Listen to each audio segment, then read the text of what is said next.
Olá, boa tarde. Hoje é dia 28 de novembro de 2018, no ar o programa F5 ao vivo aqui pela Infomoney TV.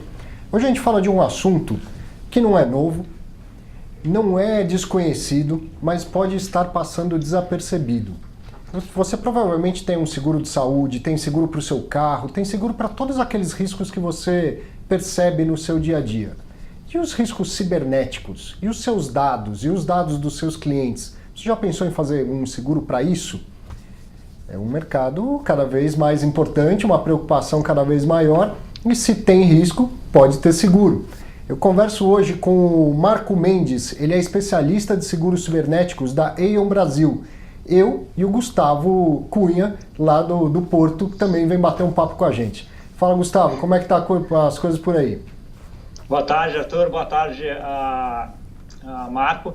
Aqui tudo bem, né? Mas essa preocupação aí que a gente trouxe hoje é uma preocupação que cada vez mais é assunto em qualquer roda que a gente conversa, né? De vazamento de dados, de hackers pegando dados das pessoas, e aí vai no campo pessoal e no campo da empresa, né? Então, acho que começando aí a nossa conversa, eu gostaria de ouvir do Marco, como é que é o seguro? Tem como fazer um seguro sobre isso? Como é que vocês chegam na precificação? Como é que vocês avaliam esse risco hoje dentro da OAM? Bem, Arthur, Gustavo, obrigado pelo convite, é um prazer estar aqui hoje com vocês. E respondendo à pergunta, sim, existe um seguro para riscos cibernéticos, existe um seguro para lidar com essa questão de vazamento de dados. E esse seguro ele trouxe para o mercado, para o nosso mercado de seguros, um desafio, que é justamente a precificação. A pergunta da precificação é a pergunta de ouro, né? Como precificar? Sim. Como dimensionar um risco que a gente não consegue medir a proporção de como ele afeta as operações das empresas, de como ele afeta as empresas de alguma forma. Até pouco tempo atrás, as empresas tinham dificuldade de entender como o risco a afetava. Hoje a gente já sabe que o risco cibernético ele pode afetar a reputação da empresa, ele pode afetar a empresa durante um processo de aquisição, durante um processo de abertura de capital, a confiança dos stakeholders nas empresas. É um risco que ele vai muito além daquela salinha de TI que a gente tinha essa imagem na cabeça no passado, né? E para precificar esse risco, o mercado de seguros ele tem usado todos os parceiros que trabalham com o risco cibernético. Porque a gente entende que o risco cibernético ele é multidisciplinar. E realmente, dificilmente a gente vai conseguir precificar bullseye, o valor do risco. Mas é possível você dimensionar quantos dados a empresa tem, de quem são esses dados, como eles estão armazenados, e se eventualmente aqueles dados forem afetados ou aquela rede for afetada, ela sair do ar, a gente tem como entender qual que é o prejuízo financeiro resultante daquilo, né? Não é só a seguradora que avalia o risco, não é só a seguradora que avalia, que precifica o seguro, ela se vale de todas as informações que a empresa fornece e que todos os fornecedores de segurança da informação e TI da empresa constroem junto com a empresa. Então é um trabalho a quatro mãos, né? Envolve muitos parceiros dentro da empresa. Ou seja, é uma preocupação que pode gerar um retorno financeiro, vamos dizer assim, no ponto de vista de que se eu tiver os meus dados bem protegidos, eu vou inclusive baixar meu custo de seguro, além da prevenção de um evento, de um sinistro que pode ter custos intangíveis aí, capaz de até acabar com a operação de uma empresa. Exatamente. Olha que interessante. Quando a gente fala de riscos cibernéticos, como eu falei na primeira pergunta, dificilmente a gente consegue dimensionar até onde ele vai, né? Quando a gente trata o risco cibernético dentro da empresa, a gente pode estar conseguindo garantir a perpetuidade do negócio da empresa. Então, garantir que a empresa ela continue existindo por tempos e mais tempos. Por quê? Quando você tem um ataque cibernético, vamos pegar o exemplo de uma usina hidrelétrica. Tá? Vamos pegar o exemplo de uma usina hidrelétrica que ela é atacada e desligam essa usina hidrelétrica. Ela fica ali inoperante. Ela já começou a ter uma questão de lucros cessantes, uma questão de não entregar o serviço pelo qual ela é responsável a entregar. Tá? Vamos supor que nesse ataque cibernético, o hacker ele tome controle das comportas dessa usina e abra as comportas e destrua a cidade. Percebe como a gente vai e assim, o desdobramento ele é surpreendente quando a gente estuda e explora cada um dos casos. Mas como é que você lida com isso? Respondendo da melhor maneira possível, da forma mais imediata possível. Eficiência na resposta é o que faz com que você garanta essa perpetuidade nos negócios das empresas. Então hoje, o que as empresas deveriam estar procurando fazer é desenvolver um bom plano de contingência com relação a essa questão de riscos cibernéticos, para que, se algo acontecer com a empresa, ela consiga estancar esse sangramento o quanto antes. Porque o pior prejuízo possível é aquele que a gente deixa correr. Um dado interessante é que no Brasil, de acordo com o Instituto Ponemon, no Brasil a gente leva em torno de 240 dias para descobrir que alguém está dentro da nossa rede. Nossa. 240 dias. Isso é como um ladrão entrar na sua casa, sentar no seu sofá, assistir a sua série favorita, levar seus filhos para a escola, voltar e ali ele viver durante 240 dias até que você consiga descobrir que ele está ali e chamar a polícia para ele. É surreal como as coisas têm se desenvolvido no mercado, eu posso até chamar de mercado de riscos cibernéticos, né? No mercado de crimes cibernéticos, porque é um mercado. Né? E aí, Marco, deixa eu, aproveitando esse teu gancho aí, né, de que as empresas demoram para até achar esses vazamentos, ou as pessoas, ou o hacker que entrou no teu sistema, você vê uma conscientização dessas empresas querendo fazer seguros em relação a isso, dado que a maior parte da própria segurança delas, elas não, de certa forma, não fazem tão bem? Vejo sim. Desde a publicação da Lei Geral de Proteção de Dados brasileira, a gente tem visto uma maior conscientização das empresas com relação à contratação de seguros para tratar o risco cibernético. Seja tratando o risco cibernético em apólices de seguro diversas ou na apólice específica. Porque a apólice de riscos cibernéticos, ela trata uma parte do risco. Mas as empresas elas têm que revisar o programa de seguros para tratar outras partes do risco, certo? Durante esse período em que a gente falou da Lei Geral de Proteção de Dados, a procura pelo seguro ela cresceu em mais de 100%, foram 115% a mais de procura pelo risco de consulta com relação à apólice. E em volume de contratação para o período, a gente teve um aumento de 50%, o que é bem significativo. Então, respondendo a pergunta, sim, a gente vê uma maior conscientização das empresas e o que eu acho mais interessante como eu disse, é um tratamento multidisciplinar. Ele leva em consideração vários parceiros externos e vários setores internos da empresa para que o risco seja bem tratado. Nas conversas entre esses parceiros, acaba que o seguro ele é reafirmado como uma necessidade. Então, não só o seguro reafirma a posição da empresa quanto à segurança da informação e proteção de dados, mas a posição da empresa com relação à segurança da informação e proteção de dados reafirma a necessidade da contratação do seguro. Sim. Risco, retenção e diminuição do risco. Exatamente. Né? A gente tinha programado aqui perguntar quando que uma empresa deveria se preocupar. Eu acho que a resposta é ontem, né? Exato. Anteontem de preferência. Então, eu queria saber o seguinte, existe alguma empresa que deveria se preocupar mais, algum ramo, algum segmento? E tem alguém que está assistindo e está falando, minha empresa não precisa me preocupar com isso. Existe alguma empresa que não está exposta a esse tipo de risco? De forma nenhuma, toda empresa está exposta ao risco cibernético. E isso é o que diferencia o risco cibernético de todos os outros riscos. Muito interessante foi, aqui na nossa entrevista, você abriu a entrevista falando sobre seguros e que as pessoas contratam seguros de carro, de vida, enfim, os diversos tipos de seguros, certo? Você contrata um seguro de incêndio para o seu prédio e qual que é a chance do seu prédio pegar fogo? Ela é próxima de 1, mínima, ela é próxima de 1. A chance de um ataque cibernético acontecer com a sua empresa, ela é muito maior e a recorrência com que isso ocorre, as tentativas com que ocorrem as tentativas de ataque cibernético, elas são infinitas, aos dias, acontecem aos montes, a todo momento. Então, assim, eu me preocupo com algo, não estou falando para as pessoas não pararem de contratar seguro de incêndio, pelo amor de Deus. Pelo contrário, quanto mais seguro, melhor. Né? Quanto mais seguro, melhor, mas... olha que interessante, por que eu não me preocupo com algo que tem uma chance maior de acontecer? Ele tem uma chance muito maior de acontecer. E com consequências parecidas, tão grandes quanto. Exato, né? às vezes... Que é acabar com a operação de uma empresa. Que é acabar com a operação de uma empresa, perfeito. A gente pensa assim, né? A gente tem várias empresas que consultam com a gente e falam, o meu TI, a minha segurança da informação é maravilhosa, é muito boa. E eu acredito, eu vejo, isso é reportado pra gente.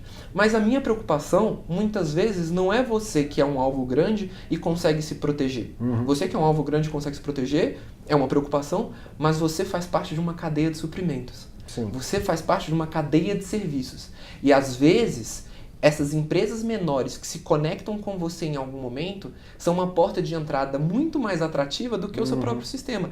Imagine, é muito mais fácil eu tentar transpor uma porta fraca de madeira mal presa, mal feita, do que tentar transpor uma muralha. Sim. Né? Então, às vezes eu vou por aquela portinha ali, com muita paciência, muita calma, vou contornando até que eu chego ao grande player, aquele grande alvo, aquele meu grande objetivo, né?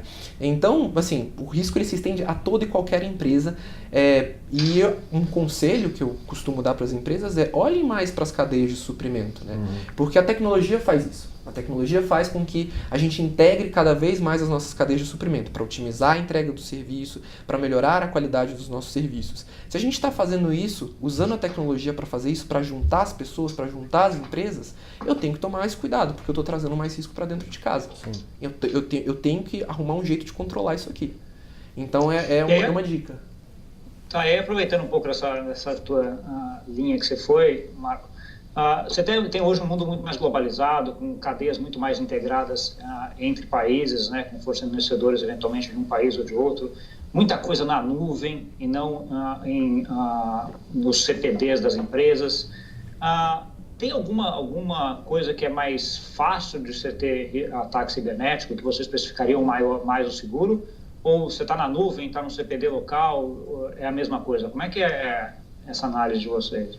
A verdade é que o ataque cibernético, ele não tem um ataque que é mais caro ou um ataque que é mais barato, porque ele pode se desenvolver começando no mais simples ou começando no mais sofisticado, né? O que a gente precifica e a gente leva muito em consideração não é o que a empresa tem de proteção, mas o que ela está fazendo em prol da proteção.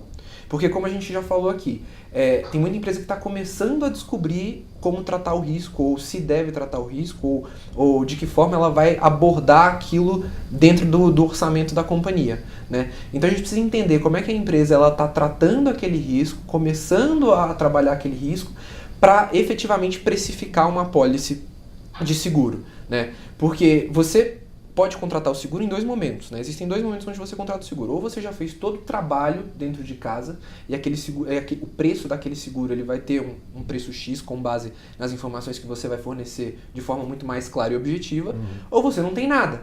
E você está contratando um seguro para se preparar, com uma medida preventiva, pensando que ao longo do próximo ano você vai trabalhar aquele risco, certo? O seguro para esse cara, para esse tipo de situação, ele vai ser mais caro, ele vai ter uma condição mais restrita, ele vai ser um seguro menos flexível, né? Ele vai ser um seguro menos customizável. Então é muito mais do perfil da empresa do que do perfil do ataque, entendeu? Porque se eu dissesse para você, eu precifico com base nesse tipo de ataque, nesse tipo de tecnologia ou nesse tipo de ameaça, eu estaria me dando um tiro no pé.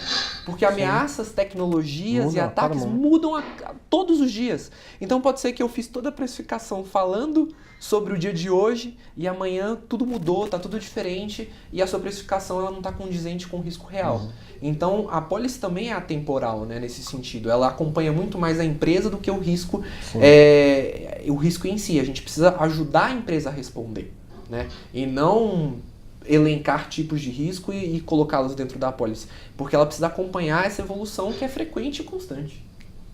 E aí, vou fazer 2 perguntas em uma. Primeiro, dá para saber e elencar as motivações de um ataque cibernético, ou pelo menos as mais comuns?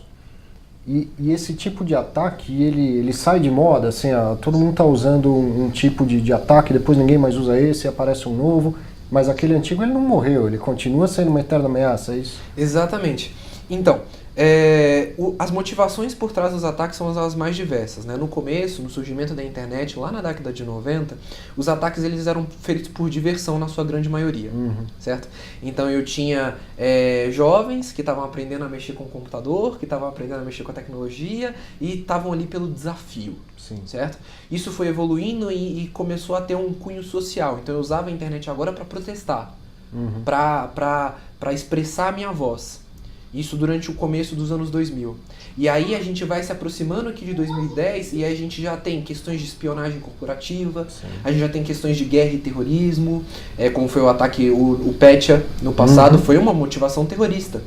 E essas motivações, elas vão sempre estar aí. Então hoje ainda nós temos hackers que vão pelo desafio. Geralmente esses hackers que vão pelo desafio são os hackers que acabam trabalhando com as empresas para gerar proteção para as próprias empresas. Sim. Então eles trabalham em prol das empresas Testando hoje. Os sistemas. Né? Testando os sistemas, exatamente. Mas as demais motivações e as motivações que vêm surgindo, elas vão continuar por aí, perpetuar por aí, porque esse universo dos hackers, ele é diverso pra caramba. Você tem vários tipos de hackers, perfis, personalidades, pessoas.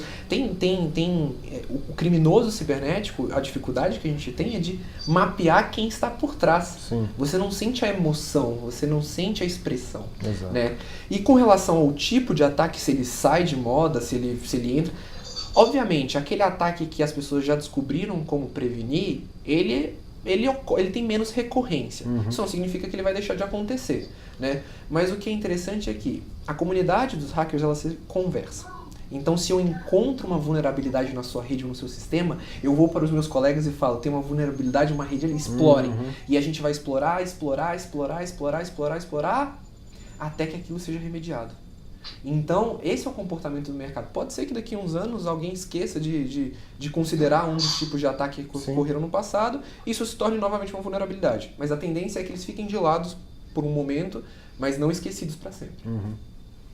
Ótimo. Como o Arthur já testou se fazer 2 perguntas, eu vou agora fazer 3.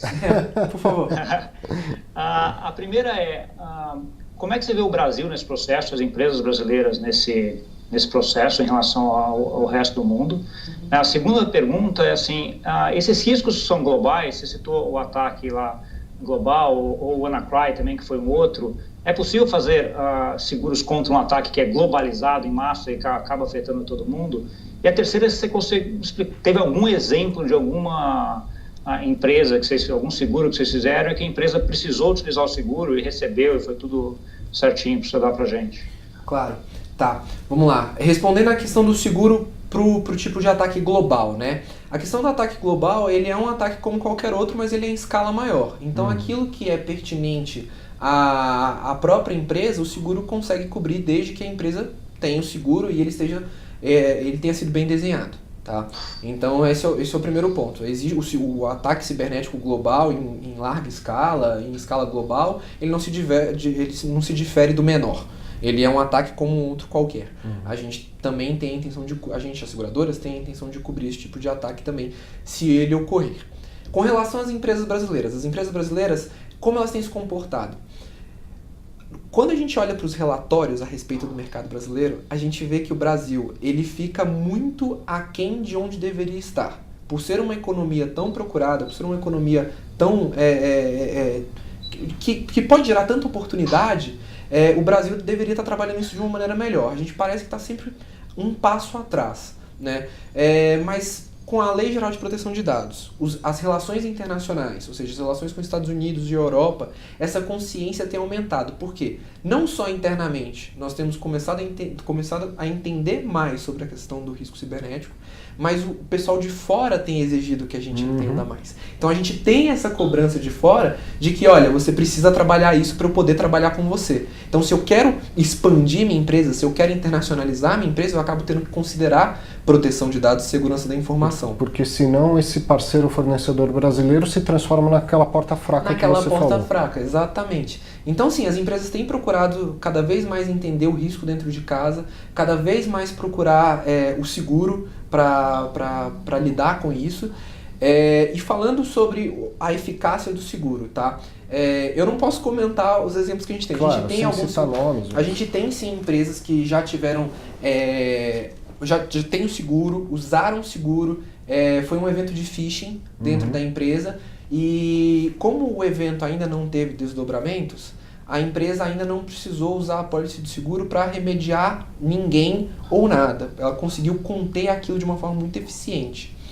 Mas existem casos famosos, públicos, de grandes ataques cibernéticos com prejuízos milionários, em que a apólice chegou a pagar 60% do prejuízo, 1/3 do prejuízo. Empresas americanas, essa informação está na internet, disponível, grandes varejistas, para ficar um pouco mais fácil, que tiveram grandes ataques cibernéticos com vazamento de dados de cartão de crédito. Esses caras tinham apólice de seguro cibernético, as apólices foram usadas e efetivamente pagaram os prejuízos. Então sim, a apólice paga e o mercado de seguros tem todo o interesse que esse prejuízo seja pago. Não só para fomentar o mercado, né? Mas também para ajudar as empresas, porque esse é o posicionamento que o risco cibernético acabou colocando as seguradoras e os corretores. A gente integra um mercado que a gente precisa ajudar ele a se perpetuar, foi o que eu falei. Sim. Um ataque cibernético pode encerrar as operações de uma empresa. Sem dúvida. A gente está com o tempo encerrado, eu queria te fazer uma última pergunta rapidinho. A gente falou aqui durante todo o programa de empresas, corporações, maiores ou menores, e as pessoas? A gente está o dia inteiro grudado aí no celular e clicando aqui e ali, dando informações para... Como é que a gente se protege? Como que a gente protege os próprios dados? Qual é o risco para uma pessoa? Talvez eu esteja 240 dias com alguém aqui carregando no meu celular. Que risco eu estou correndo? A questão da proteção de dados para a pessoa física ela é muito interessante, porque ela também tem esses desdobramentos se a gente for explorar. A gente pode, com vazamento de dados, a gente pode ter um problema com o banco, um problema com as nossas análises de crédito, um problema com as informações que são registradas junto ao governo. Então é algo bastante sério, que pode afetar, sim, as pessoas de uma maneira irremediável, né? A gente tem essa questão das pessoas, cada vez mais a gente tem processos digitalizados, então essas informações estão ali digitalizadas. Se aquelas informações somem, eu posso ter um problema grande. Como que a gente se protege disso? A gente começa a criar consciência do lugar onde a gente está e de onde a gente está, para onde a gente está fornecendo essas informações. Então, para quem eu concedi permissão? Eu concedi permissão para que essa informação fosse transitada entre outras empresas, entre terceiros. Aquelas permissões de aplicativo que a gente constantemente dá sem ler, as políticas de privacidade que a gente geralmente clica só para... Não lê nada. A Lei Geral de Proteção de Dados veio para facilitar isso e as empresas têm mudado isso, tornado essas políticas um pouco mais fáceis de se ler, de se entender, de saber como reaver o meu direito, né? Como questionar quando eu sou prejudicado. Então a questão é precaução, cautela, né? A gente quer se conectar, a gente quer divulgar informação, a gente quer fazer... O Brasil tem muito essa característica, e a minha geração tem muito essa característica, de dividir informação. Mas faça com cautela. Você pode dividir informação, mas assim, mais atento, de forma mais atenta e não tão displicente. Hoje eu acho que o perfil do brasileiro ele é displicente com relação à forma como ele divulga os dados. E aí acaba tendo um problema e não sabe como remediar, não sabe de onde veio esse problema, como ele surgiu, por que ele aconteceu, por quê? Porque a gente não tem esse pudor na hora de entregar os nossos dados. Muito bom. Gustavo, quer encerrado aí? Fomos. Não, acho que... obrigado, acho que, Marco, acho que foi bem esclarecedor, acho que tirou muitas dúvidas nossas, que imagino que as pessoas estão vendo também. Agradecer você. Arthur, obrigado. Semana que vem estou aí fisicamente. Vamos fazer todo mundo junto aí do estúdio novo. Para você que nos viu, dá um F5 aí e até a semana que vem. Grande abraço. Muito obrigado. Tchau.